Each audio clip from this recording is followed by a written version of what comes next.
uJesu Kristu inkosi. uJesu Kristu inkosi. Siyambonga ke kakhulu uNkulunkulu, siyamdumisa nangegama siphalona lesizivumo sokuthi uJesu Kristu inkosi. Siyawenza umsebenzi ngendlela emangalisayo. Uma usekhaya lezwi uyabuza ubufakazi obungithobisayo ngize ngithi inkosi ngabe isihogo sami besiyoba njani ukuba ngilalelanga. Laba abantu abaningi kangaka abasizakalayo, siyambonga ke, siyamdumisa uNkulunkulu. Angiqaleke nje ngokujwayelekile bayebethi ke abafundile pay off line, indlela ke sengabingelela ngayo abazukuzwa kahle ku WhatsApp ukuthi bekuyimina mangingashongo ukuthi udumo uNkulunkulu kweliphezulu nokuthula emhlabeni kubantu abathokozelwa nguye. uJesu Kristu inkosi. Ambingelele kahle ke baba uSithole, ngiyabingelela, siyabonga baba ukuthi uzivumele sifike sizoba ingxenye yosuku lwanamhlanje. Ngixoxela indaba ebuhlungu kodwa khona mawufunda ngithi uJohane wesibili kulabo Johana abancane mangeno wesithathu ubhalile umpostoli wathi kukhona indoda ebandleni ebranchini ethize engasafuna abaphathi bayo bafike. Ngamagama inqamela yena umpostoli uJohane ukuthi angabeseza, kusho ukuthi ke indoda isizakhele sekuyibandla layo. Ngakho ke kufanele ngibonge nami seke kwangehlela lokho.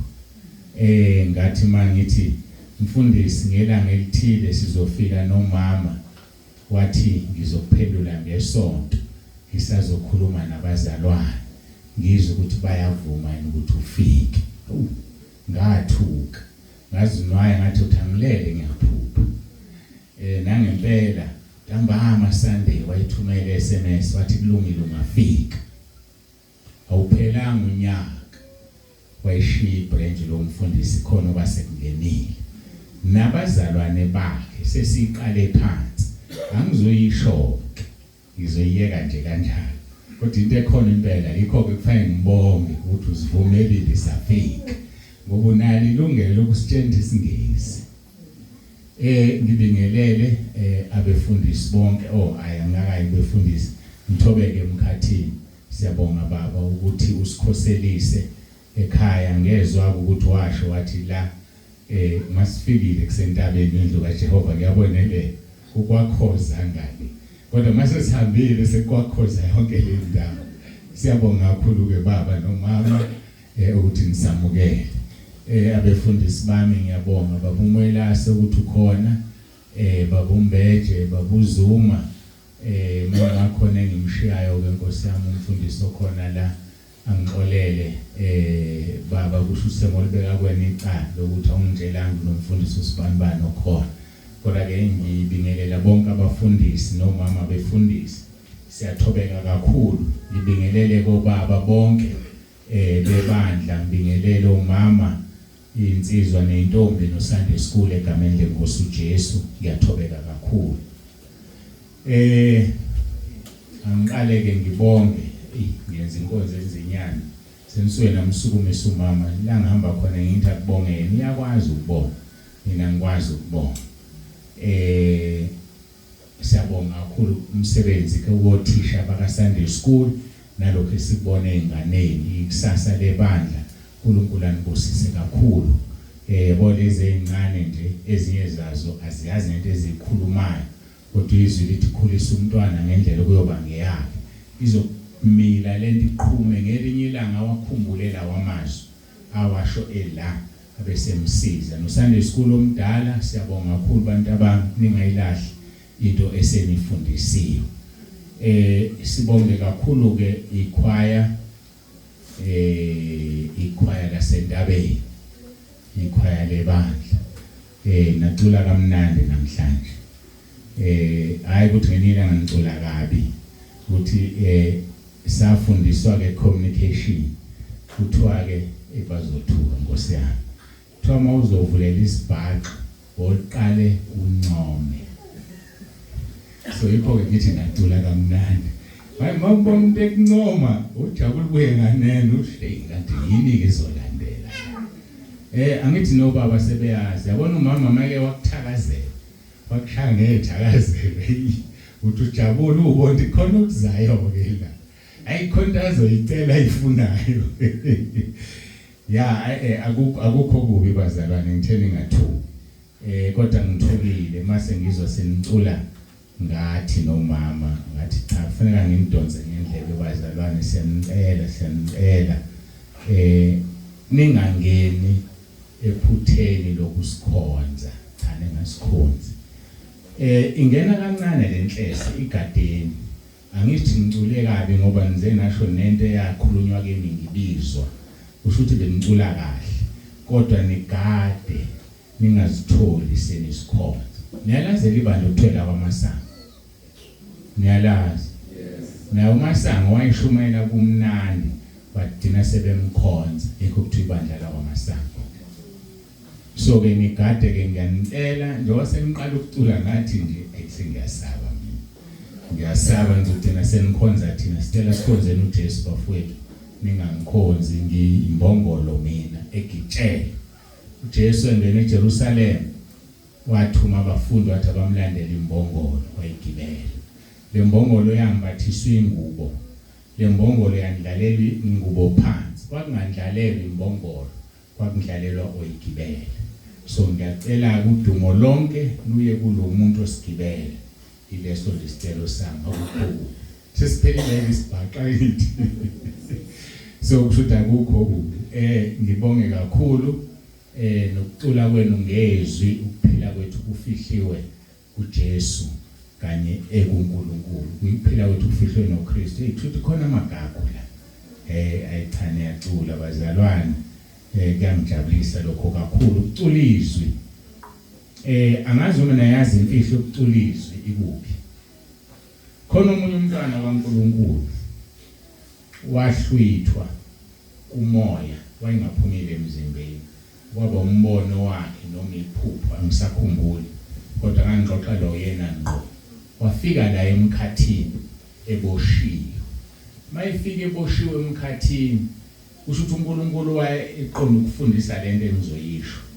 bese kuthiwa cela ingoma oyithandayo sikudlalele yona wasethena ngicela incandweni bathi asinayo incandweni la bathi ngicela yona ke mina bathi asidlali wathi indaba ngayidlali bathi ngoba incandweni ngaso sonke isikhathi mayicula iculizwi so asiwudlala umculo nezwi la so ke ngamanye amagama izwi njengoba izwi lenkosi lisho liyinkemba esikanhlangothi zombili ngakho uSathana kadlalele ezwini nalapha yana uJesu kade fastile u40 days no40 nights uSathana mawufunde kahle iBhayibheli wayelitwista izwi ngoba kazwani nezwi uJesu wamshaya ngezwi so ke uthi lo mzalwane basebethi asinayo incandweni la osiyaphela umbono wakhe futhi hayi ngokwayiboshiwe uNkulunkulu wayefuna sithole lesisifundo so ngiyabonga kakhulu qhubekani bengi-encourage niculizwe uSathane yasokola ningaculi noma imuphi umculo ujulile mningi khona lo culo elendoda le ngiyaxolisa ngisazoyizwe kodwa ngiyanakha bazalwana sakhaneni ethandwayo inezwe lihle uAndile wakwamajola niyamazi niyamthanda nithi olalela kahle umculo wakhe ulalelisisa Yadabuka ke ngoba ngiyarekhoda kodwa kunandaba nongikushoyo. Ngoba ngokumela noma ngabe kukuphi. Uyike mama uqhubeka urecord ungashintshi. Khona ingoma yakhe ethi Moya Ongcwele uyisithandwa sami. Niyazi lo ngoma? Ishisa ikhotha abantu bayithanda. Likhona izwi eBhayibhelini elithi umoya ongcwele uyisithandwa. So wehlisa umoya ongcwele uzomlinganisa nopartner wakho oshade naye umbizwa ngesithandwa, uzobiza uNkulunkulu ngomoya ongcwele. Njalo uqondo uzobiza uNkulunkulu ngesithandwa. Ayenziwa leyo nto. Akasona isithandwa somuntu. Yikho ishilo kuJohn 15 uJesu verse 16 and 16 ya uthi akunini ningithande kuqala mina engimthande kuqala. Nganibeka ukuba nithele izithelo nezithelo zenu zihlale ukuze noma yini enicelayo ubaba anikeze. So indaba ukuthi uzothi uJesu isithandwa sakho asibe nje iqiniso sekusenyameni. Ngake ngahlangana ke mina nabazalwane ngisho kahle lento ngoba ngiyayazi. Umzalwane wayengowesifazane engitshela ukuthi bona ebandleni labo balala nomoya ongcwele. Ngisho mina lokhu kulala kwabantu abashadile. Ihlazo lelo. Bathatha phi kulesi scripture la ingelosi ethu Maria kuzokwenzeka kanjani ke ngikhulelwe indoda angayazi na. Ingelosi yathi umoya ongcwele uzokwengama. Ayishongo ukuthi uzolala nawe. So ke leyo ngoma ethi umoya ongcwele uyisithandwa sami inalo umoya idonsa lapho. Ngamagama musucula noma iphi ingoma ngoba injani ihamba kahle. Ukuzozithola esihogweni ngomculo wawuculayo kanti wena wazi. Hayi amshiye sengifundisile ngomculo. Kwenzekani la? Ngitshela umama record ngakhohlwa mina ukuvula WhatsApp wami ovulile kanti lento bekufanele ingene kanti bengibingelela ngithini mangabe ngingabingeleli WhatsApp wami ayike sekudlulile kufanele ngiphinde ngithi udumo kuNkulunkulu kweliphezulu nokuthula emhlabeni abantu abathokozelwa nguye uJesu Kristu inkosi. Sesingena enkonzweni ke bazalwane sekukuningi sesikhulumile. Ngiyacela siye emaBhayibhelini ethu siwavule uLuka chapter 11 verse 1. Sesihlalile kuleli izwi. Ngoba namhlanje sikupart 13. Akazi ngikhohle ukubuza ukuthi sikupart number 1. Ngibona ukuthi niyazilalela niyazilandela lezi nkonzo. Sikupart 13 namhlanje. Okuyisimanga leso engimbongayo uNkulunkulu ngoba angikholwa ukuthi sesake sezwa khona umuntu oshumayela ngevesi elilodwa inkonzo eziwu13 eziseningi ezizayo hayi ziseningi futhi ngalo nje leli vesi elilodwa uvesi 1 chapter 11. Ngiyacela ukuthi ngiguqe sikhuleke singakayi enkonzweni yethu.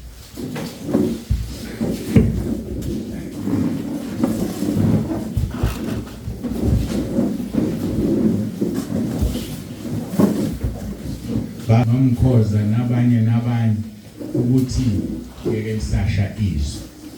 Ukholwa kuhamba indlela ende abantu bakuthatha kancane. uJesu mayiphelisa umuntu wathi ukholwa kwakho ukusindisile. So sengikhulekile ngaqeda hlangabeza umkhuleko wami ngokukholwa sekwenzekile. uLuka chapter 11 sifunda kuverse 1 nje kuphela. Kufundeka ke kanje kwathi ekhuleka endaweni ethile esedinile omunye wabafundi bakhe wathi kuyena Nkosi sifundise ukukhuleka njengokuba uJohane naye wabafundisa abafundi bakhe. Ukukhuleka ke indlela esixhumana ngayo noNkulunkulu. Noma ngabe wavalile amehlo noma amehlo wavulile kodwa ukukhuleka iyona ndlela esixhumana ngayo noNkulunkulu. Phela thina emhlabeni sixhumana noNkulunkulu ngama cellphone. Kunabantu njengoba sila ekhaya lezwi avela athi umuntu bakwenze bande ngicela umthandazo abesethule. Hawu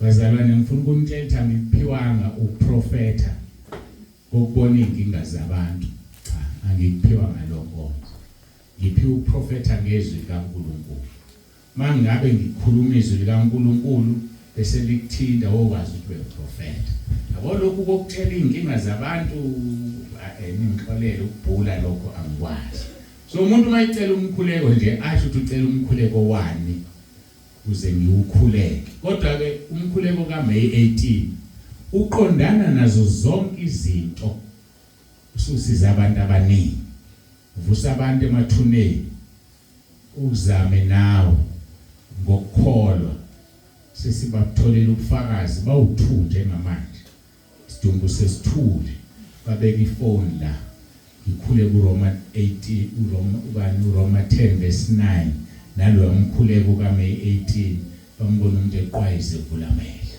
akusimina niyazi ukuthi kwenziwa yini ukuthi ngithandazizwe umkhulekiso namanje kade ngikhuleka nje angazi ngilikhothe kangaki bafundisi bami ngimnikeza ithiphu uNkulunkulu uphendula manje umkhuleko onezwe elikhulunywa uyena ngoba umkhumbuza into ayishilo abese ayenza so iBhayibheli libhalwe 1500 years ago kade labhalwa njengoba kade labhalwa kodwa mawufunda namhlanje liyakuhlaba likhalisa inyembezi kwenziwa yini lokho ngoba izwi likaNkulunkulu liphilile linamandla so mawukhuleka umkhuleko nezwi uphila ngisho ususemathuneni usufika bawulalele lawo record akhona baphile ngoba izwi abaphiliswa umkhuleko baphiliswa izwi olikhothile umkhulekweni ingakho abantu besinda ngalendlela ekhaya lezwi uRoma 10 verse 9 umkhuleko kaMay 18 so uma singafunda ukuquota izwi mawuthandaza hayi mina nje sengiyazi ukuthi ngisho sengithule umzimba lo sumathamba amhlophe ngisezulwini ngiyidumisela abantu mabesasi bayengakalandi ibandla uJesu bolokhu besizakala nje ngoRoma 10 verse 9 besizakala ngale voice kodwa kobe kungemina uNkulunkulu nezwi lakhe engalikhothayo ngaleso sikhathi so abantu abangesabi ukusebenzisa lemkhuleko awukhonzi mina ukhonza umnikazi wezwi engilikhothile funa sihlukanise leyo nto cha mina ngikhonze nangengosi angidluleke lapho sikhuluma ke ngokumqoka bokukhuleka nesidingo ukuthi mawukhuleka yazi ukuthi ukhulekelani thatha isidingo sakho usibeke phambi kaNkulunkulu ushilo ku 1 Peter chapter 5 verse 7 wathi mphonse kuyinkathazo zenu ngoba uyanikhathalela kuMathewu 11 verse 28 kuya ku30 uthi nina nonke enikhathele nenisindwa wozani kimi ngizoniphumuza uthi fundani kimi nibeke ijoka lenu kini nomthwalo wami ulula nifunde kimi ngoba ngimnene ngenhliziyo yabo mase sabamba lezo zinto siyophumelela masithandaza kunezinhlobo ezihlukeneyo ke zomkhuleko sesingene kuleso sigaba sokuchaza inhlobo zomkhuleko enkonzweni upart 12 usikhulume ngomkhuleko wakho wedwa personal prayer usemqoka kulo mkhuleko bangaka bayizwile inkonzo upart 12 labaphakamisa izandla abayizwile upart 12 ukuthi mfuna ubone ngikhuluma nabantu abangani bangaka abantu abangekho ekhaya lezwi aniyazi le nkonzo ngikhuluma ngayo abangekho ekhaya lezwi uphakamisa izandla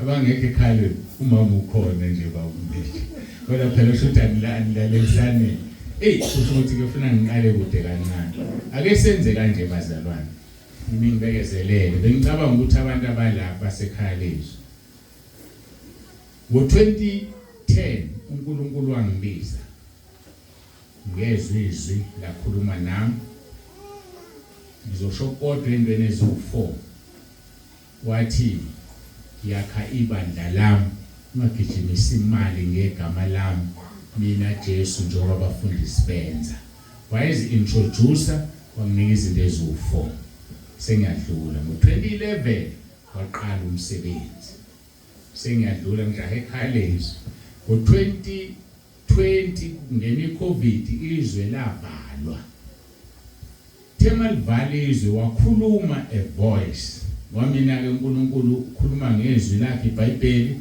akhulume ngevoice ngephimbo ngizulu kuthiwa iphimbo wayesethi kimi njengoba izwe livalwa yenza izinkonzo usuku nosuku kwenzela ibandla ukuze ibandla lihlale lingazi lingangikhohlwa benzele inkonzo through WhatsApp ngangingawazi WhatsApp ungenawo ngingawufuni abazalwana babe no WhatsApp babe u30 ngavula WhatsApp ngabavulisa ngavula igroup yaqala ngenza inkonzo ngangenza ezimbili yasekuseni nentambama zaziba ngo10 minutes ukhabatha ama devotions bakhula bafaka abantu abasemagroupini abo thema kuphela unyaka kwaku26 March livalizwe 2020 26 March 2021 babe u750 abantu egroupini senginama group awu3 maximum kwaku256 igroup igcwale vulene so ke babe u3 ama group 750 ngaqhubeka abantu mabengena bezubumnandi beyinkonzo uNkulunkulu ngiphi inkonzo yokufundisa bafaka abanye ngonyaka wesibili babe u1600 sekugcwele amabandla ke ngonyaka wesithathu which was last year bebe u4400 kulo nyaka 26 March bebe u6200 manje ngikhuluma nawe nje ba u6600 kusho ukuthi sekungene bani 400 bande nyaka uMay musuka kuMarch no April no May usephakathi futhi inyanga no half sengena u400 bayangena impela and bayaphuma futhi funa sibekele loqiniso so ke uma ungekho ekhaya lezwi ngiyafisa uNkulunkulu akusize mawuthanda ungene asibandlulule ekhaya lezwi angishumayela ibandla njengoba kunabafundisi aba over 600 over 600 abafundisi amabandla ahlukene abanabazalwane babo kusukela kuba bishop abaapostoli zonke izikhundla ezicabangayo zikhona odokotela abafundele izwi bangaphezulu ka60 odokotela so ke uNkulunkulu ke ngithi akusiyona yami igroup vele kwasho yena wanegama ngalibuza kuye wathangithi ikhaya lezwi so ke zonke izinsuku ngenza inkonzo eyodwa le phone phambili kwami ke kusukela ngo25 March sisuthi kulandelana kanjalo 26 25 sangena ku-YouTube sekwenziwa ama video angaphezulu ka1200 ama subscribers angaphezulu ka1900 sibheke ku2000 ama subscribers so ke bazalwane uNkulunkulu uyasebenza ngendlela emangalisayo nge-social media le usathana bamba abantu kuyona so kubiza ukuthi usubscribe ukuze uthole inkonzo ku-YouTube uma usubscribe akusho ukuthi yakhokha ngena ku-YouTube usubscribe mangiqeda ukwenza inkonzo ya recorder kuwena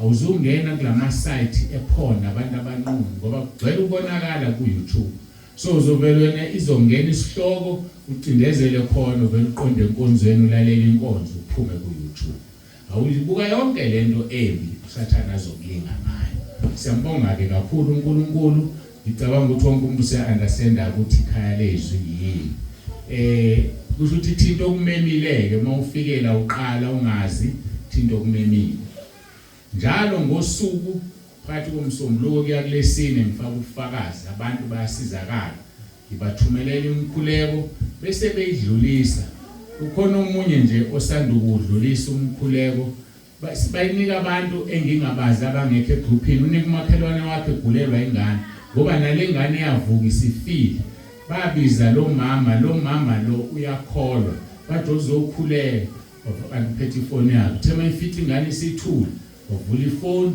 wakhipha umkhuleko babunzi bande bayibeka la ukhulume emkhulekweni ingane yaqhwayiza yavula amehlo so kusizakala ngisho umakhelwane inqwabe abantu abasizakalayo yikho ngithi Nkosi ngiyabonga ukuba ngilalelanga angazi isihogo sami besobanjani laba abantu abasizakala ngabazi ku YouTube ba over 3000 abantu asebelalela uRoma 10:9.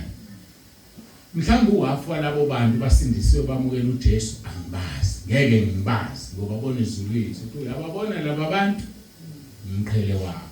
So uNkulunkulu usebenza ngendlela eziningi ezihlukene. Okwethu thina lithi izwi lenkosi thoba phansi kwesandla sikaNkulunkulu esinamandla khona uSathane ezokubalekela. Okwethu ukuthobela uNkulunkulu uvele yena ungaveli umuntu. Wama sekuvela umuntu uyasuka ahambe, asuka umfundisi enzenjani ehamba yothwala. Ngoba kasakwazi ukwenza lezi zinto. Kanti kuhlule into obala nje njoba kade ngikhuza ukuthi kule ngisizeni bazalwane ningangikhozi. Ngoba nami nizobe niyangilinga. So nami ngikatile. Mama sengiqala ningikhonze kuzoya ngizokhukhumala amahlobo yabo. Ngesathi ekhukhumala ethi ngijabula asuka uNkulunkulu. Sengiyakhuleka abantu kanjani abasasindi. Sengiyakona Nigeria ngiyofuna imithi. Yayibona lona.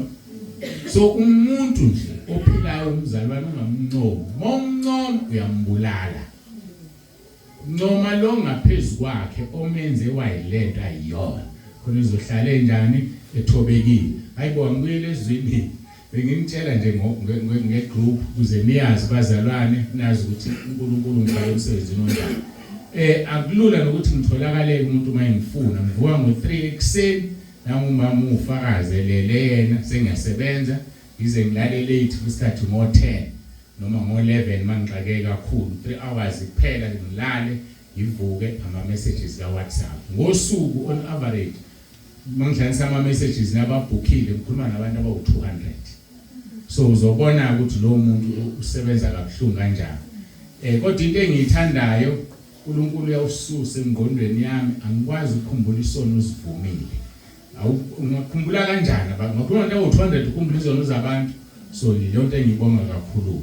Asidlulele sikhuluma ngokuthi ke enkonzweni edlule upart 12 bese ngikhuluma ngokwenhloko zemkhuleko. Sikhulume ngomkhuleko kungowakho wedwa owakhuleka uJona esesiswini senhlanzi. Mawufunda kahlekizwa ngisezongena inkonzo edluleleyo. uJona wayesesesihogweni umphefumulo wakhe usuphumile kuye sekusele isidumbu enhlanzini umphefumulo usesihogweni. Ukuthola kahleke kuchapter 2 kodwa mawuthatha iNew King James Version yona eshoyo ukuthi uJona cried when he was in Sheol. iSheol iHades isesihogweni. Elesizulu lithi wakhala esendaweni yabafileyo. So lesizulu ngesikunyushiweke. So uJona ukhuleke sesihogweni wenzela umusa waphuma uNkulunkulu wamphilisa watshela inhlanzi ayohlanza umzimba wakhe wabuyela umphefumulo wabuyela eNiniva uShumayela. Kodwa ke namhlanje sikhuluma ngomkhuleko wokudumisa. Umkhuleko wokudumisa. Yikho ngithe kufanele sazi ukuthi ukhuleka hlobo lomkhuluma vele ufayele nje. Uyacela ngapha, uyadumisa ngapha, ukhulekela abantu yabona iyazi ukuthi mangimkhulekweni manje ngiyokhulekela ukuthi mangikhulekela ngibonga ukuthi ngivukile khuleke ekseni ubonga ukuthi uvukile mawusufuna ukukhulekela omkhulekelayo umnikeze special prayer yakhe yedwa naye ukuze izinto zakho ziqonde mayikuphendula uNkulunkulu wazi ukuthi uphendule umuntu mayemukhulela izinto eziwu5 ngesikhathi esisodwa mayisephendula uNkulunkulu zokukhohluka wena izinto eziwu5 ngoba ungasibhalile phansi khuleka nje lento efika engqondweni yazi ukuthi mawuyokhuleka kuNkulunkulu yothini ungalingisi ngathini wena ingane yafika kuwe mama ngicela umthengele icathulo noma baba ngithengele icathulo ziphelile esikoleni kusasa mama nomngane wami sodlala ibhola ngile nyanga isikole uzothi mana ukhuluma into eyodwa uthini kahle angibuzi ukuthi uthini nathi ke senze njalo ke uNkulunkulu khuluma into eyodwa ngesikhathi khona uzobona phela mayisekuphendula angisho ukukhuleka ulinda impendulo ungakhuleka lo mkhuleko ukudlula isikhathi osithandayo ukuzokhuleka omunye kuyarekhodeka nawe engqondweni ukuthi ngicela u1 kuNkulunkulu ngesikhathi ngacela u2 ngesikhathi ngacela u3 siyahambisana bazalwane kufuneka sisizane ngoba yona inkinga yomzalwane uyakhuleka akaphendulwa right sikhuluma ke ngomkhuleko wokudumisa sibuka amandla okukhuleka uNkulunkulu ufuna ukubonga uNkulunkulu ufuna ukudunyiswa. Ngeke ngathinta kwenye inkonzo ngamadoda ayishumi ayenothoko. Kwabuye yodwa yazobonga Jesu. Ama-9 wabuyanga. Uthi uJesu kwenziwa yini kubuya bemunye futhi ngowezizwe ababuyanga abangamaJuda. Ngakho uNkulunkulu uyayifuna indumiso. uMahubo 1:5 verse 1 uthi akafuni ukucazelana nomuntu udumo lwakhe. Ingakho ke ngizama ngawonke amandla ukuthi ningangidumisi. Ngoba the day nangidumisa uNkulunkulu uzosuka. uNkulunkulu akafuni ukucazelana nomuntu udumo lwakhe. Ufuna luze kuye yedwa ngoba vele uyena yedwa wenze leyo. Wakwangibuza uJesu ngelinye ilanga, wathi uma ningabafundisi nibaningi nikhulekela umuntu oyedwa bangako Jesu, ngathi Nkosi wedwa. Wathi kufuneka wazi ukuthi noma ngaba u100 nikhulela umuntu oyedwa mangafuna asindeke kasini. Ngisho umuntu oyedwa mayikhulela umuntu oyedwa mangifuna asinde uzosina. Ngokuyedwa ufike udumo luye uyedwa ngoba sisebenzisa igama lakhe lodwa. Umkhuleko ke ukudumisa. Angifuna ukuqedela le ndaba. Lo wabuya kumadoda awu10 wazobonga. Khona into ayizwa abangayizwanga abawu9. Uthi uJesu kuye, hamba ukholwa kwakho ukusindisile. Laba abanye abalizwanga lelozwi. Wayesekumoya uJesu ngesathi hamba ukholwa kwakho ukusindisile, wayengasakhuluma ukusinda othokweni, wayesesho ukusinda emphefumulweni. Amathuba amaningi athi leyo ndoda yangena ezulwini kunalabo abawu9. Ngoba wezwe into abangayizwanga ngokubuya zobonga. Umkhuleko wokudumisa. Sizobuka ke lama uZenzo chapter 16. Sibuka nje umkhuleko wokudumisa. Khona uzokufunda ukuthi ngelinye ilanga nje kuhlale phansi uthi ubamba umkhosi fasting yokubonga nje uNkulunkulu ukuthi ukhulile waze wafika kule minyaka yokuyona. Noma uNkulunkulu kuphe lo nkosikazi akuphe yena. Noma uNkulunkulu kuphe lo baba wekhaya umbonge nje. Noma kuthi uthatha 3 days we fasting uyabonga. Yombona uNkulunkulu yokwenzelana. Zenzo 16 uverse 25. Lithi izwi lenkosi umkhuleko lo owawenziwa uPaul noSila beboshiwe. Libambe lelo. Benjani beboshiwe. Bengaboshwanga nje kuphela, benjani beshayiwe. Bopha. Verse 25. Kepha phakathi kobusuku oPaul noSila bakhuleka bamdumisa uNkulunkulu ngamahubo iziboshwa zabezwa. Ngifuna sibambe lento. Badumisa uNkulunkulu bekhuleka ephakathi kobusuku bezwa yini iboshwa. Kodwa moyilalela lento uthoba bedumisa abani uNkulunkulu. Kodwa kwezwa obani iboshwa. Kukangaki wena ukhuleka ungakhuleki ukuthi uzoNkulunkulu kuphela, ukhulekela ukuthi izwi ibanje ukuthi akwazi ukukhuleka. Mfundisi ucelile sicela ukuthi umama usibani sikhulekele. Yokhuleka uqephuza ingqondo ithini. Ngifuna bangizwe kahle. Ngiyakwazi ukuthandaza. Thandaza kuNkulunkulu, dumisa uNkulunkulu, thina abanye sizokuzwa. Kodwa mawufuna sikuzwe asizukuzwa ngoba noNkulunkulu njani akakuzwa. Ngisho singakunoma ke sikuzwile ngeke uthole umvuzo womkhuleko wakho. Ngithanda ke sinake ngizothinta nehumsho lesingisi New King James Version. But at midnight Paul and Silas were praying and singing hymns to God, and the prisoners were listening to them. They were praying and singing praises or hymns to God. Babethula kuNkulunkulu. And iziboshwa, they were listening to them. Zabalalele, lezi zulu lithi zabezwa. Kodwa mawulalela isingisi zabalalele, they listened to them. Kusho ukuthi ngama amagama iziboshwa zazithola zikuphi? Zisenkonzweni. Zase zisenkonzweni. Namba abantu bashayiwe bayopha. Bathandaza uNkulunkulu, badumisa uNkulunkulu, zahlala iboshwa. azithola zisenkonzweni. Kuyenzeka kuwe mhlawumbe usekhaya uyawasha mama ucula uthola izingane sezikulalele sisenkonzweni. Thola abazukulu sebe quiet bathule. Uthi uma uthule bethi awuthulelani mama ucula kamnandi kanje. Ngoba ubungekho la awutuleli bona utulela uNkulunkulu and lo mculo uNkulunkulu uzobusisa akubusisa. Asiqhubeke. Uma ulalela kahle leli verse sengishilo babekhuleka kuNkulunkulu beculela yena ibosho zabalalela. Uma senza into noma yini esiyenzayo asingayenzeli abantu. Khumbula akekho umuntu onesihoko, akekho umuntu onezulu. Ngisho umfundisi wakhe akanalo izulu akanaso isihoko. Ngakho sisujabulisa abantu. Jabulisa lo uMateyu 10:28 athi mesabeni othe sebulela abenamandla okuphonsa esihogweni. Thina sihlusho ukusabani abantu. Ngakho ke konke enikwenzayo usho njalo uKolose chapter 3:23-25 konke enikwenzayo kwenzeni ngenhliziyo kungathi kwenzelwa inkosi qha abantu.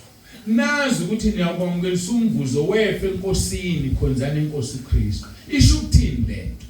Isho ukuthi mama mawuklina indlu mina ngisheya hayi uyasebenza. Uklina indlu yakho musurobha ukuzothola umvuzo kuphi ezulwini. Uwashi ngababa musuyirobha ngobe kababa impela yona kodwa uzothola umvuzo ezulwini. Ngathi thanda ukusinda yabona ukhona ukujulile. Ngisho upheka ukudla uphekela ubaba impela kulungile. Ngisho ngakuncoma athi kumnandi kodwa wena okukhulu uphekela ukuthi uJesu ajabule. Hey yabona ngithanda ukusinda ukukholoma kuhle. Wena mawenza into yenzela ukuthi ubone inkosi noma wenzela abantu. Ngisho thina bobaba esibese drive imoto idrive ngendlela ukuthi uJesu ajabule ezulwini hayi ngoba uvika ingozi okwenzela impilo yakho. Konke nikwenzayo kwenzeni ngenhliziyo hayi ngokukhohlisa kungathi kwenzela inkosi qha abantu. Verse 24 nazi ukuthi niyakwamukelisa umvuzo wefe enkosini khonzana inkosi uJesu. Verse 25 ngokuba lowo wenza ukungalungi uyakwamukelisa ukungalunga kwenzileyo akukho ukukhetha umuntu. Ukuthatha kwakho ukudla okuzwa usuke kumuntu yazi ukudla ngasicishe konakala uthi nginike izingane ezidla ngoba yazi o5 6 7 bazodla abanaka ukuthi konakele. Unecala kuNkulunkulu ukunika izingane ukudla okonakele ngoba uthaziboni. Hayi mina uNkulunkulu ngonitshela iqiniso uma ngisaphila kuze igazi leli lingabuzwa kimi. So kusukela namhlanje yonke into oyenzayo noma ngabe yini susa umuntu ubeke uJesu ngale. Ngoba make wenzela umuntu sekuphelile. Ngisho sihlezi la enkonzweni yikho phela sizonda abefundisi bethu. Yikho sibahleba sisho yonke into ngoba siyahluleka ukudlula mayime phambi kwami ngithi akusiyena lo khona ongale okhulumayo. Phuma uthi namhlanje inkonzo ayi ngathi ukhonto emphazamisile ubaba uSithole. Hayi bekungewuye nje angazi baba uSithole bekwenze njani. Uze ubone lokho nje ungamkhulekela ingani. Ngoba kufanele uma uyipick up leyo nto usho ukuthi incela ihlaselekile uthulalela ukuthandaza inkosi imsizi. Inkosi lemphefumulo egcwelela endlini ifuna izwi lakho. Abezile kubaba uSithole beze kuwe. Musuvuma nobaba uSithole. Kodwa kunalokho uzophuma wenzeni umhlebe. Yazi ukuthi uvikelwe yalinganiswa ngobaba uSithole ngoba uyena wala. Yazi ukuthi uvikelwe Isaiah 54:17 lithi izwi lenkosi asikho isikhathi esilolelwe yena siyophumelela. Kezwakala ke lokho asiphathe ikhala enkonzweni angithi. Bese lidlula lithi ngisho ulimi olumvukelayo luzobahlulelwa. Ulimi olumvukelayo kufanele siqaphele ukuthi yini into esikhulumayo. Mawuya lapha kumshumayeli ngicabanga ukuthi chapter 9 lithi uboqaphela ungakhulumi into emelene nenceku kaNkuluNkulu ngoba uNkulunkulu kuyona ukhuluma ngayo. Ngelinye ilanga uDavid ehlushwe uSawuli zithi inceku zakhe nangu uSawuli ulele mbulala. Uthi uDavid ngeke ngiyithinte inceku kaNkuluNkulu. Ngisho nginethuba lokuzibulalela uNkulunkulu uzozenzela yena. Njoba ngisho ngikhuluma nalezi ingane ngangitshela kahle mina uNkulunkulu wathi leli abandla ngingakhathazeki ngalo ngingasho lutho lubi ngalo ukuphakamisa igama lakhe ngalo uzozilungisela yena ngesikhathi sakhe ngubani mina engizomlwela iziphi. So asiyeke ukukhuluma ngabanye abantu kabi ngoba uzoba nesho ukhulume kabi ngalomuntu okhuluma ngaye kanti uNkulunkulu ucashe kuyena.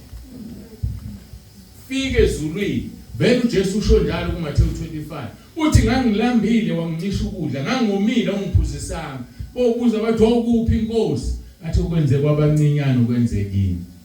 Sokuthi yonke into oyenzayo bekuJesu phambili ngoba immediately ubeka umuntu uzokwenza into engeyinhle ujoyine laba bantu mhlambe nawe uyasho yazi mina usibanibana ngemphiwe angazi inkinga yami usibanibana ngemphiwe uzoza umphiwe nje wamdala yena.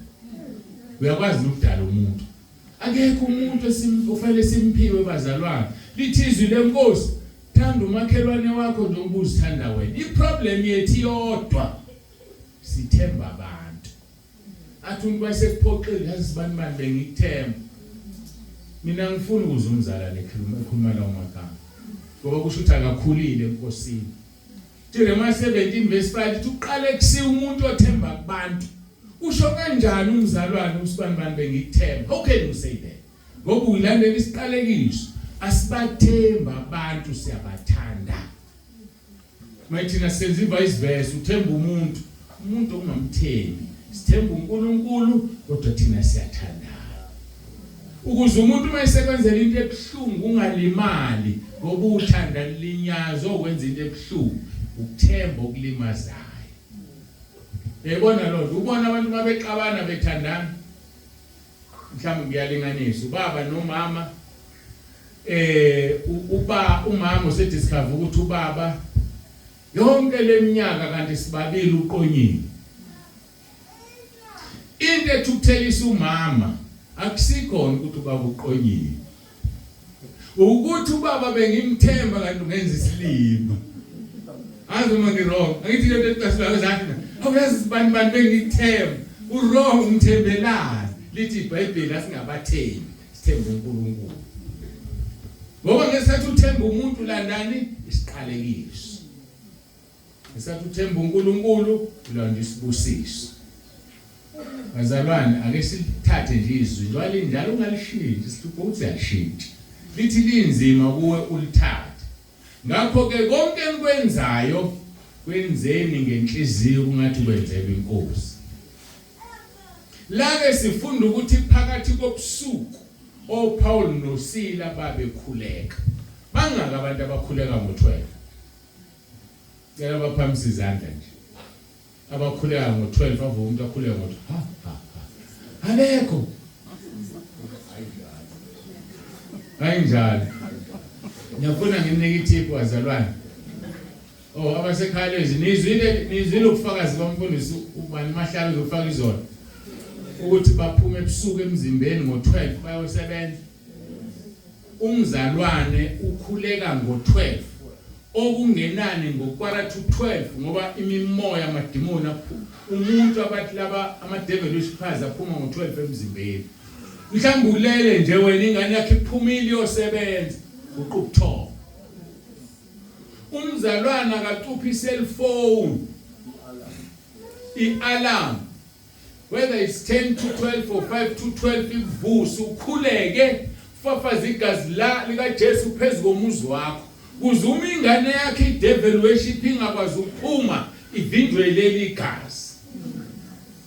Uma isiphumile izukwazi ukubuya ivindwa leli igazi bese uyayibamba ukuthi idevil worship. Phakathi kobusuku oPaul noSila bakhuleka bamdumisa uNkulunkulu. wena wenzani ngabo 12 biza uphupha amaphupha amani phuphulele nomuntu isikhathi asebenza ngaso amadimoni abantu belele bengakuboni wenzani ebusuku umbhali weHubo 119 verse 25 olalela ukuthi wenzani ebusuku uthe ebusuku ngikhumbula igama lakho Jehova ngidina umthetho wakho wena wenzani ebusuku ukuthonga ngithi bazalwane uNkulunkulu akasize ngiyambonga nje uNkulunkulu ukuthi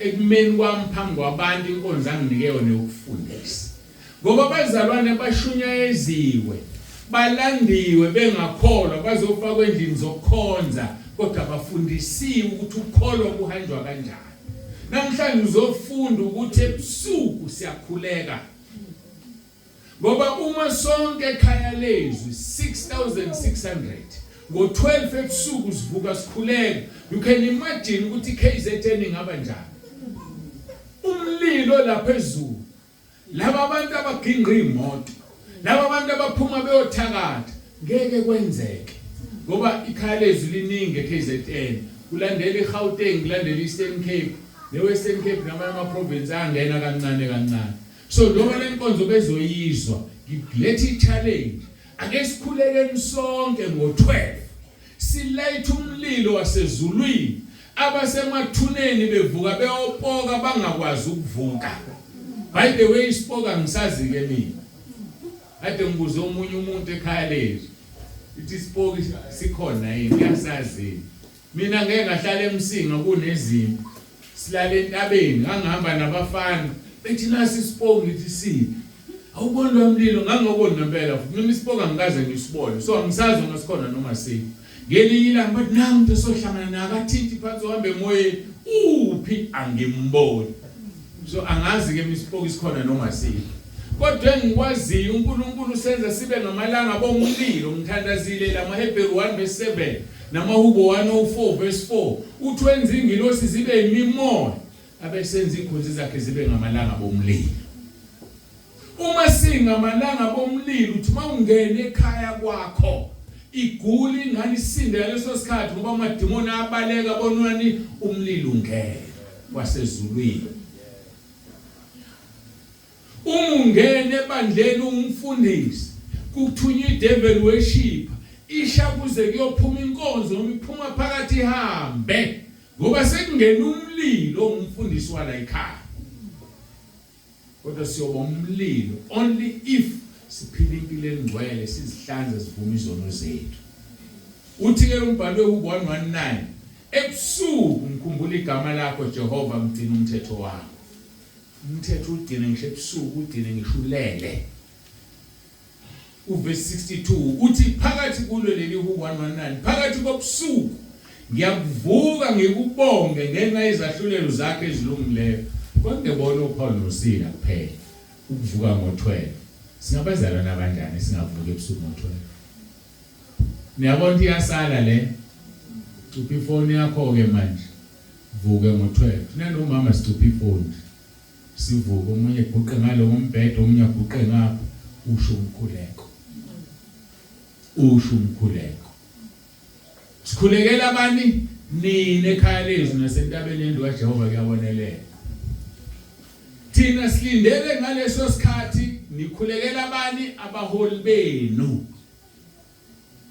ngoba uma ningasikhulekeli usathane esishaya yazi usathane uhlakaniphe mayishaya umfundisi akalishaya izwi umshangezenzo ashumayela aqeqebule bethi abazalwane usesendleleni kanti usephila impilo ebhedayo uma ngishumayela sengikusho kaningi ngikhafula umoya engiphila ngawo mangiyisifebe nophuma nonke nofeba ngoba ngishumayela ngikhafula ukufebe kodwa buhamba nani nezwi mangishumayela ubungcwele aniukwenza izwi ngoba lishunyelwe yimina kodwa umoya engikhulume ngalo uyonenza nilenze noba ibande lingcwele ngoba umuntu uma phambi kwenu unjani ungcwele So niyadinga ukubakhulekela abaholi benu, ubaba uSithole nimkhulekele, baba uSithole ulikhulekela ibandla. Ngoba manje ngamkhulekela ubaba uSithole, uSathane uzomshaya. Ashumela ubaba uSithole aqeqebule kakhulu eseshaya uSathane. Kanti sekudonywa nina nesihogweni nonke. Ngokukhafula lo moya umshayile. Asifundeni ukukhulekelana bazalwane. Noma singakhulekelana sizokhohlisana kanje. Siphapha sesihogweni. Hawu nsibane nawu la. Hawu ushumela kangaka. Ithi hawu nawu la udumisa kangaka. Hawu ikhaya mesentabeni la naye. Nayibona le ndaba bazalwane. Asikhulekelaneni. Sikhulekele izingane zethu. Sikhulekele imindeni yethu. Sikhulekele omakhelwane. Sikhuleke abasebenzayo, ukhulekele ama-colleagues akho. Ngoba uSathane uzosebenzisa noma yini eseduze kwakho ukushaya. Isho iboss yakhe emsebenzini uyikhulekele. Ngoba yokusetshenziswa iboss yakho. Mayingesilisi ifuna umzimba wakho, mayingesifazane ifuna umzimba wakho insizwa. Uzugcina ulingeka. Kanti ngoba uyikhulekile iqala kusamadimoni akuyona. Asikhulekela amakholwa odwa. Sikhulekela bonke abantu esithintene nabo ngoba uSathane uzosebenzisa bona ukukushaya. Wasebenzisa uEva ukushaya uAdam. Asifundeni izinto eziseBhayibhelini. Asiqhubekeni nodaba lwethu. Umpostoli Paul uyala abazalwane ngokuheka. Uxolo ngokuhubela inkosi uJesu. Sikhuluma ngokuhuba bakhuleke ebusuku bamhubela. Ngakho ke uPaul uyala abazalwane ngokuhubela inkosi uJesu kwaseEphesians chapter 5 verse 18 and 21. Uthi ningadakwa yiwayini uvela kulumhuheko kodwa nigcwaliswe ngomoya. Niphendulane ngamahubo nangesihlabelelo nangamaculo komoya. Nihlabelele nihubele inkosi ezinhlizweni zenu. Nimbonge njalo uNkulunkulu uyise ngakho konke egameni lenkosi yethu Jesu Kristu. Nithobelane ngokumesaba uKristu. Imfihlakalo esekhubeni. Ngiyakhumbula ibandla sisanda ukuqala. Futhi nje iqhubekile lo nkonzo angisazi kwaze kwaqhamuka ini. Njalo Monday sasiyendini enkonzo siyocula from 7 to 8. Senzani sicula. Abantu ababedominatileke abakwantsibana nabanye abazalwane abazukulu nendodakazi sihambe siyocula. Afike senze njani sasenza lelizwe. Afika uthi umuntu umtshela sicula number 21 ulenani izulu. Sicule masiqeda sitshele wena olitshelile lithini kuwe. Leliculo bazalwane liyangithinta lana ngesikhathi usho njalo uyamthinta lo lithi lelizwi liyalane ngamahubo. Abese licela omunye lakhe silicule siqede masiqede uzositshela lithini kuye. Kuze kushaya u8 sicula itilongo sishumayezana akukho umuntu umfundisi omalapha. Sayenza iminyaka lenkonzo. Kuthe sekuzovela iCovid. Kade ngikhumbuza uNkulunkulu kuleli sonto. Uthi uyazi ukuthi umphumela wekhaya lezwi lo yamkhuleke enani wenze ngathambani nowenza. Yazi uNkulunkulu wakhuluma into enzima.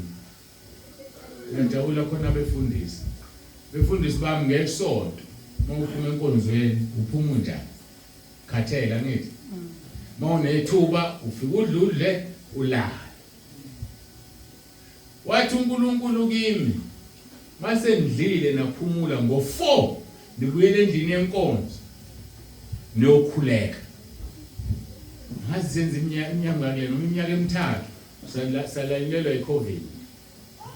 Sasihamba sokhuleka sifike sibonge isonto elidlule.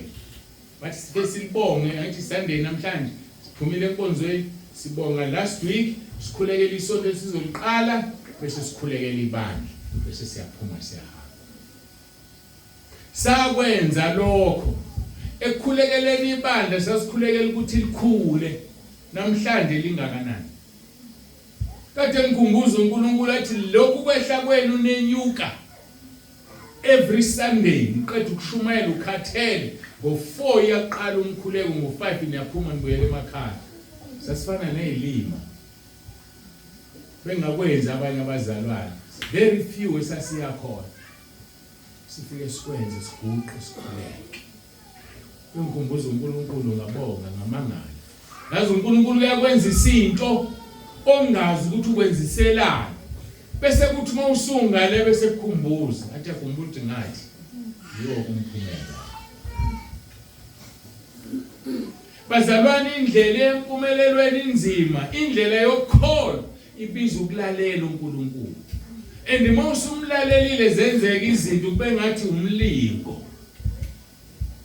kanti usuka kwenye indawo ehlukile uNkulunkulu kuzuhluke kwabanye abantu kwenzisa izinto ezingafani nabanye abantu ngaze ngakhala ngelinye ngathi inkosi bina yini ngathi ukwami ukholo ufuna ukuhlukile kwabanye abantu yini ngathi ungenzisa enye into mina bonke abefundisi bakhululekile la sehla senyuka thina ngibuza umbuzo wodwa wathi kusukela endaweni ethile ke endaweni ethile na eniyakhe imuphi umfundisi wakwenza ukuthiwa wakhulela umuntu wesishosha wasukuma na ngana ikhanda ngathi inkosi amkhumbule wathi kodwa nathi usumkhulekelile wasinda wathi khona izinto engifuna ukuzenza ngawe engenandaba nabanye abantu so ukuze ngizenze ngawe ngizokukhuphula esakhe standard singalingani nabanye abantu ngathi ngiyabonga so uyamukela uma usentabeni usendaweni engafani nezinye indawo ayifani nezinye indawo ngisho nala ke ebesiphuma khona ngeke sifane ijulile le ukuna le ngiyibeke kanjena ukujula kwayo ngoba ungifundise nje uNkulunkulu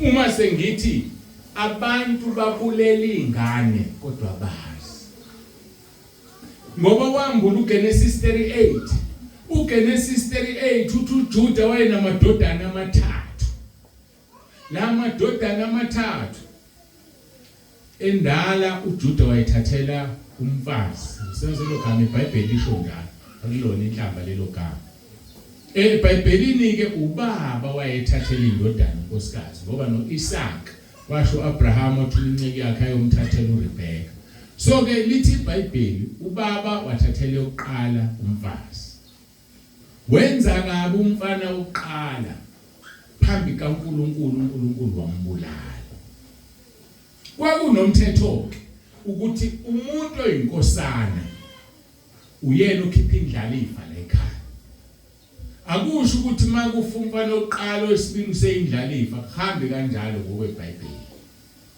indlalifa ikumfana oqala nje one way so kwabiza ukuthi ke umfana wesibili atshela uthi mfana ngena unkosikazi womfowenu ngoba ufelo ingakabikho bengekho abantwana ngena unkosikazi womfowenu mawusungenile kuyi utholela umfowenu izingane okusho ukuthini lokho okusho ukuthi lo mfana lo umeya kumkamfowabo izingane etholakala lapha ezikabani ezomfowabo ufanele athathe owakhe unkosikazi ukuthi usezoba nesitheni lo wakhe unkosikazi umzalele zakhe lo waya uzalela umufi ngoba indlalifa ihlala lapha ya lithi iBhayibheli ufunde Genesis 38 so verse 6 ya10 ayinde noba yini lithi iBhayibheli lo mfana wesibili waya kumkamfowabo wayesechithe emhlabathini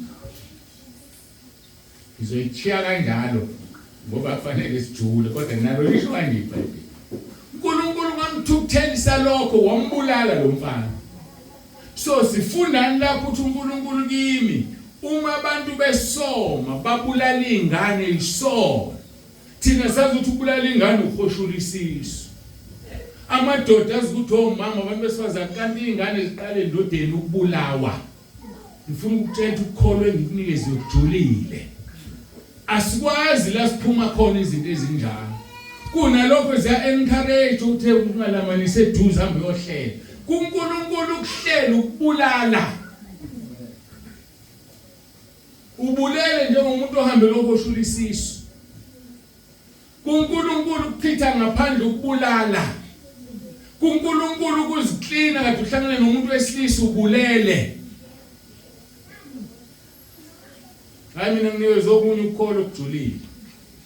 Anginamahloni ngevangeli ngilezile. Bese kuba khona ubaba. Abanye abantu babe ngabunaki ubufakazi. uNkulunkulu mayivuma ngisazokufaka ekhaya lezwe. Ngangithenga ama CD ekhwezini ubufakazi. Uthi omunye ubaba wahamba donzo uJesu wamkhombisa esihogweni nasezulwini. Uthe sendleleni wathola izingane ezingenamakhanda. Lathizwi lezi izingane zenu nisoma emhlabeni ngeke ungene ezulwini ngoba lezi izingane zila zizokuvimba. Ngisho ngaphila impilo engcwele kanjani ngeke uye ezulwini ngoba zizokuvimba zinasono kodwa azikho ezulwini. Kufanele uvuma isono ukuthi uhlela umndeni. Kufanele uvuma isono ukuthi usebenzise ijazi lomkhwenyana. Ngoba ubulele wena. Uzophila bonke ubungcwele uhambe uyoshaya nezifebe neziphingi esihogweni. Kodwa sonke saliphatha iBhayibheli ethi uGenesis 38 siyamazi, verse 6 kuya ku10 bayamazi. So kunezinto ezambulo uNkulunkulu ngezwi. Wathi kimi unginikeza ukukholo okuphakeme ngoba kunezinto afuna ngizenze ezingeke zenziwe omunye umuntu. So asambeni sezulwini kodwa akulula. Siqhubeke nendaba yethu. Sikhuluma ngokuhlabelela kwalamadoda. Uthi verse 26 kwavela ukuzamazama okukhulu komhlaba kwaze kwazanyazanyiswa izisekelo zetilongo kwavuleka khona lapha iminyango yonke kwathula kwizibopho zabo bonke. Udumisa abani? uPaul noSila. Kuleli verse sithola izinto eziwu5 ezenziwa umkhuleko wokudumisa. Ufuna uzilalele kahle. Mhlambe kusukela namhlanje uzoqala udumisa. Kulama verse awu2 verse 1 and 2. Verse 1 ithi iziboshwa zabalalela zabezwa. Angithi? So umudumisa ukudumisa okuyikhona abantu bazolalela bezwe imessage odlulisayo kuloko kudumisa basizakale basindiswe. Number 2 kwazamazama umhlaba bedumisa. Kwazamazama izisekelo zetilongo. Namhlanje akushiya ukuzamazama komhlaba lo earthquake. Uma usindisiwe udumisa bophenduka indlu yakho yonke. Bayakholwa abantwana bakho baphendukile nje ngoba ukaqala ukudumisa. Omakhelwane bakho bayakholwa kufanele kuzamazama omakhelwane ngoba ukudumisa wena. Ukuthi bayakuzwa noma bakuzwa. Iphuzu verse 5 ithi kwathukulela izibopho zabo bonke. So through indumiso kukhululwa abantu ababoshwe uSathane. Yini wena udumise kwakho zonke izinsuku kodwa izingane zakho azikholwa. Zonke izinsuku manilala niyacula ningakathandazi. Kodwa khona efika emva komthandazo uthi ayibuza ikuphendula ibhekiseli. Yendani le ndumiso idumisayo? Asekadumisi bazalwane. Ithephuzu lokuqala iziboshwa zabezwe. Kufanele izingane zakho zikulangazelele imkhule kwantambama. Sifuna ukulalela umama nje nobaba. Bayacula laba abazali. Iphuzu lesibili kwazamazama umhlaba. Uqala la kumhlaba uzamazama kuye komakhelwane. Iphuzu lesithathu kwazanyazanyiswa izisekelo zetilongo. La beboshwe khona abantu emkhathini. La ziboshwe khona izingane zakho nombaba wekhaya. Kufanele kuzamazame. Iphuzu lesine kwavuleka iminyango yonke yetilongo. Kwenza njani? Iyavuleka iminyango. uNkulunkulu akangisizi. Ngoba kuba kubi umuntu wasekhaya lezo athi babonise bandengela umkhuleko ngithi awuhambe uyodumisa ukuze akhululeke lo muntu okuhluphayo emaketangeni kaSathane. Ngoba indumiso ezokwenza ukuthi kuvuleke iminyango yonke etilongo. Ingane azisebenzi nje sikhuleka imihla namalanga ngoba simdumisa uNkulunkulu. Ingane azisizakali nje ngoba izibopho zabo zithukululwa indumiso yethu. Masiwabukusise la maphuzu awu5 u5 ushumusa kaNkulunkulu. Badumiso Paul noSila kwehlumusa kaNkulunkulu. Iziboshwa zabezwe bedumisa uNkulunkulu. Ukhuleka udumisa uNkulunkulu. Akuthinta uNkulunkulu edwa, uthinta nalabo abakulalela. Uma sikhuleka ngomoya nangeqiniso. Uthini owesifazane kuJesu? Uthi kambe nina nikhuleka eJerusalema thina sikhuleka kule ndawo. John chapter 4. Uthi uJesu siyeza isikhathi esifikile lapho abakhuleka kuBaba bezokhuleka ngomoya ngeqiniso. That is our problem. Asikhuleki ngomoya, asikhuleki ngeqiniso. Sishana ngemkhuleko. Ngenza example, ngizothi ngibona kunokwaba umbhede la, mkhonto engimazela ngizothi mangikhuleka, Nkosi sisize. Nalabo abenza ukuthi nokuthi uba ngiyakhuleka noyenze njalo athi ngiyashumayeza umbhede engimazi ukuthi wenzeni. Yayibona lonto asiyeke imkhuleko encikiselayo, asikhuleke ngomoya nangeqiniso. Umoya ongcwele uzomsiza umuntu onenkinga. Ngoba umoya ongcwele uyasinxusela. Siyeke ukushana ngemkhuleko, siyeke ukushana ngamavesi epulpit.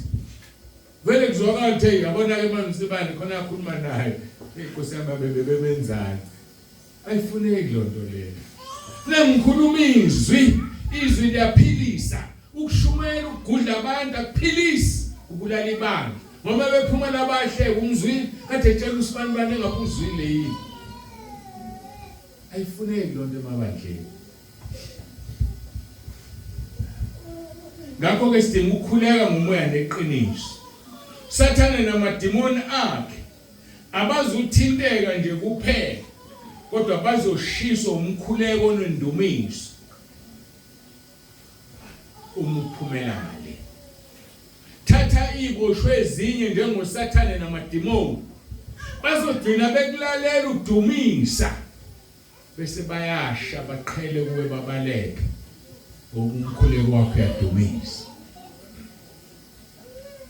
Kwakwazanyazanyiswa indlu yabathunjiwe. Kwavuleka iminyango yendlu, kuzovuleka iminyango yendlu yabantu abathunjiwe ngenxa yakho nje udumisa. Uthukuleleke iboshwa.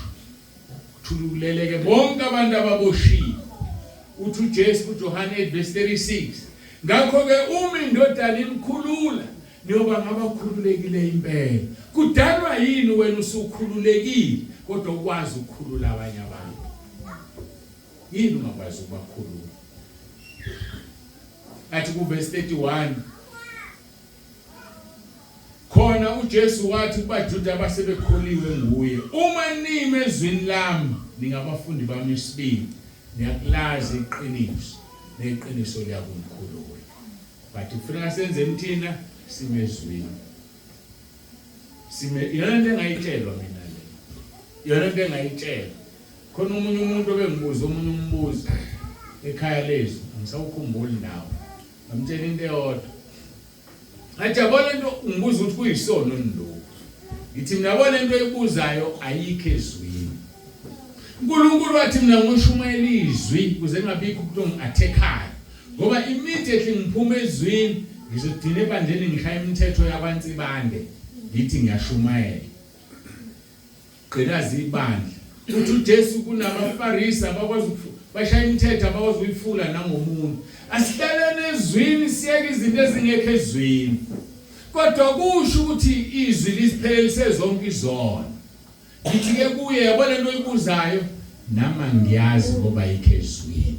Thandaza uNkulunkulu akakusaba uzokutshela umbuze ukuthi Nkosi isono nilento. Yeyizwa lonto le. ngoba manje usefuna ukungenza uNkulunkulu wakhe yothe suka athi babunzi bantu uthelele isona isono babunzi bantu uthelele isono ngeke kume mina ngosuku lokwahlulelwa kanti futhi angifuni igazi labantu kubuzwe kimi uthi uNkulunkulu wena uthelele isona isono uyesihogweni ngoba wenze lento kusho wena mlandele uNkulunkulu wethu sonke usidalile akasamuntu la phakathi kwethu ayakekho amsabayo so wena mawukhuluma nawe uzokuphendula mina ngishumayela izwi ngihumusha izwi kodwa kungekho ezwini okuyisono ngiyakwazi ngoba umoya kaNkulunkulu uyangitshela mangingakwazi ngiyabuza kodwa ngeke ngikubuze ngoba wena uzothi usuku uthini wathi babonise bande lokhu kuyiso hamba uzibuzela ngoba kumnandi kabi ukushintsha etshelwe wena ngikhulume ngoAdam noEva uEva uthi ngangingekho uthi uAdam uNkulunkulu wathi cha khuluma into ayizwile uNkulunkulu wethu sonke asifunda ukukhuleka mbuzo uNkulunkulu akutshela athi isono lethu noma isono kodwa kufanele ukukhumbula uNkulunkulu buka inhloso yalento yenzile bese kuthi nento engesona isono ibisiba isono ngenxa yenhloso ake ngikulinganisele ngihamba ngemoto ngibona nangu ugogo ugugile uyanetha Nkosi yami ngimdabela ake ngithathe nangu ugogo ngimlift ngimthatha ugogo ngimbekela eBhamshele edolobheni isikhonsono lapha nansi intombi inhle yabukeka iyanetha lengane enhle kanje bakithi ngihawuthi ngiyithathe mhlawumbe ngizoyithi ukubeka amabili namathathu ngiyithathe ngibeke eBhamshele isikhonsono lapha kodwa ngenza into eyodwa enjani efanayo nanso uNkulunkulu ubuka inhloso ukuthi le manje umuntu beyiqhamuka ethi kuyisono nokulift umuntu uzophendula uthi akukho ezweni uzothi akusona isono kanti yena ubuza ngoba azi ukuthi ubelift intombi ningabozigaxelisi mtshele hamba uyothandaza umbuzo uNkulunkulu uzokutshela asisufuna ukwazi izinto zonke shumayela izwi ongekho ezwini buza uNkulunkulu senayibona le ndaba bangaka abantu igazi labezokuzwa kuwo thelenda isono kanti uNkulunkulu obuka inhliziyo isono kuyena yabona ukholo kuyajula kodwa nje iyodwa into ofuna kuyenza yimezwini mawumezwini uNkulunkulu uzokunika umoya wakho ingcwele umoya ongcwele usukutshela izinto ezingekho ezwini eziyisono usiyaziyeka umoya ongcwele uzokutshela izinto ezingekho ezwini ezingesona isono bese uyazenza kodwa ngeke bekhona izwi lingekho ngoba ulandela izwi lulizwi wafika uJesu emhlabeni wathi kunilungela ukuthi ngihambe ngiyekhaya kuze umoya ongcweleze ngaso sonke isikhathi umoya ongcwele ulandela izwi ngaso sonke isikhathi umoya ongcwele ulandela izwi wayengekeze emhlabeni uJesu engafikanga kwafanele kufike uJesu kuze kufike umoya ongcwele nakuwena hlala ezwini umoya ongcwele uzolandela izwi akodwa kumnandi ukukhona sesiwakhulumile amaphuzu awu4 usele lodwa elunumber 2 wadumisa kwazamazama umhlaba masiqeda lona siyabuka siyakhuleka inkonzo siphelile umkhuleko wokudumisa uthinta uNkulunkulu Baba yena bese bheka umhlaba ngesikhathi ebheka umhlaba usuke ebheka ukuthi ubani lo mdumisayo ake ngiphinde ngesikhathi udumisa uNkulunkulu uyathinteka bese ebheka umhlaba athi ubani lo mdumisayo ngesikhathi ebheka umhlaba kusiyazamazana kusho ukuthi thina asikhuleki ngendlela yenza uNkulunkulu asibheke bese kuzamazama umhlaba ngofunda uMakubo 34 verse 15 uthi indlebe yami kukho ukukhala kwabangcwele mayiqala ekhala ongcwele ngiyalalela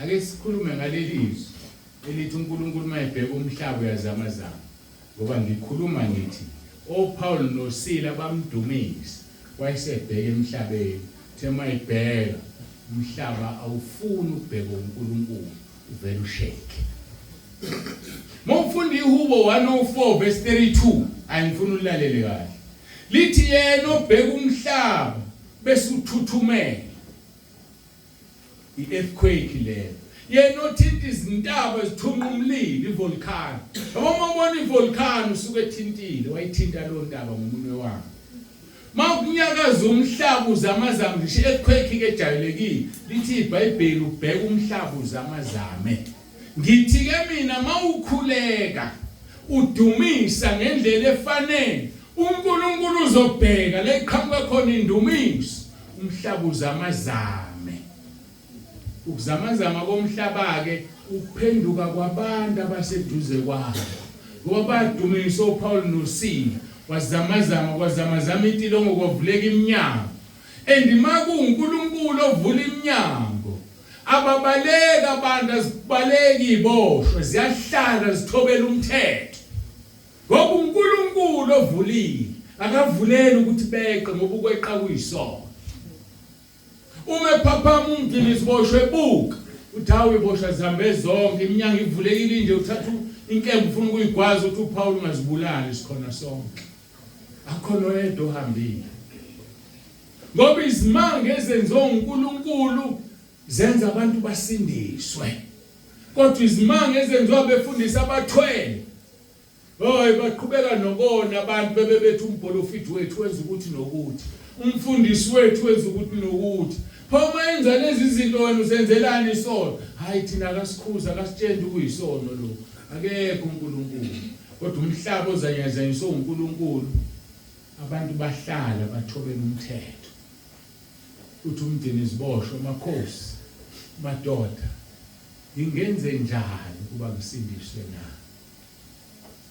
ithi impendulo kholwa inkosi uJesu khona wena nomndeni wakho nizosindiswa obaba siwukhiye umndeni wakho awusindiswa nje wena bathi kholwa umndeni iziboshwe umndeni wakho uzosindiswa lithi izwe inkosi wabathathu abasendlini yakho abageza ilona abageza amanxeba basebebhabhadisa waphenduka umndeni wakhe wonke ngani na ngendumiso asizwe iziboshwa zabaleka zeqa kodwa zahlala zathobela umthetho sezikhululekile bazalwana ke sidumiseni sidumisa uNkulunkulu awubheka umhlaba uzamazama ohlezi kuwona uzamazame ngesikhathi uzamazama uzobonakala umphumela usho njalo ke kimi ungikhumbuze ngesilungisela lenkonzo wathi lemkhuleko uyikhuleka nabazalwane nehlane nyuka lefew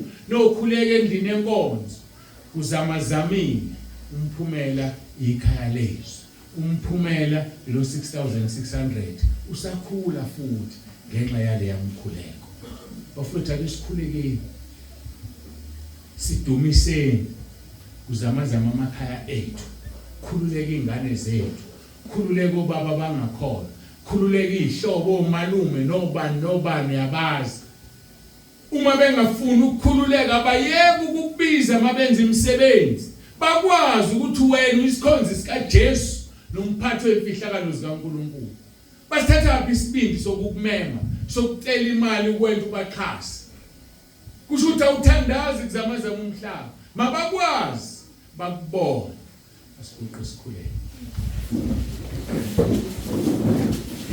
kodwa ngeke thina siguqele Nkosi siyabonga ngoba siyazi ukuthi masingaguqeli noma ubani uzongena nathi einkingeni wangena nabemlilweni awuzange ubashisa siyabonga Nkosi ngokukhuluma kwakho ngiyacela Nkosi ukuthi usize lona loyo phakathi kwethu umbusise umqinise umupha amandla endleleni yakhe yokukholwa yebo kubukeka kusinda kunzima kodwa ushilo kuFilipi 4:13 wathi umpostoli nginamandla okwenza konke ngayo ngiqinisayo siza kuwe Nkosi ukuba usiqinise amandleni akho amakhulu sihlome zonke izikhali uze simelane namaqhinga kaSathane ngoba sibambene nenyama negazi sibambene nembuso yalelizwe namandla obumnyama semkhathini sisize Nkosi kuba nangosuku olukhulu sizabalaze sime sikumele ngoba nawe wasimele siphambanweni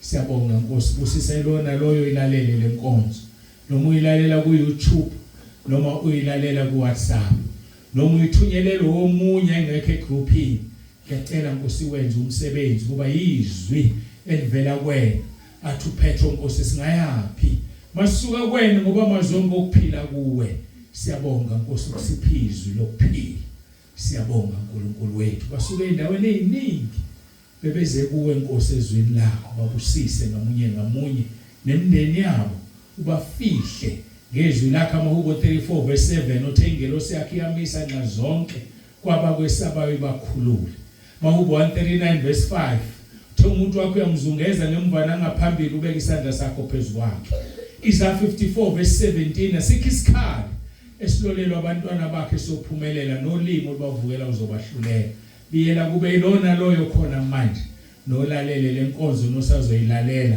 ubabiyela ubagcine kube bawuthola umbuso wakho Nkosi bangene ezulwini ngamasango siyabonga ngakho konke uJesu Kristu uyinkosi amen